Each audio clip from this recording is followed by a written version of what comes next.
ஐயோ ஏய் பார்த்தேன் சவுண்டு தான் கேட்கும்.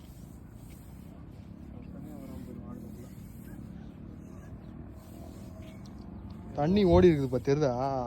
கோயில்ல அபிஷேகம் பண்றாங்கல்ல, அந்த தண்ணி இது வழியா தான் ஓடும். அவங்க திரும்பி போயிட்டாங்களா? ஆமா, லேடிஸ்லாம் கஷ்டம்டா. நமக்கே இவ்வளோ கஷ்டமா இருக்கு.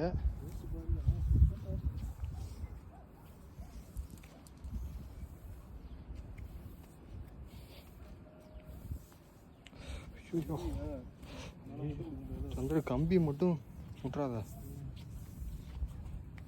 சீரியஸா ஒரு சின்ன ஸ்லிப்பு மாதிரி ஒரே ஒரு இதுவாடா, எதுவுமே பண்ண முடியாது ராஜ்னு. கீழே கூட மாட்ட மாட்டேன், செடியில் கூட மாட்ட மாட்டேன். செடி இருந்தால் தானே மாட்டுறதுக்கு, வெறும் பாறை தான் இருக்கு.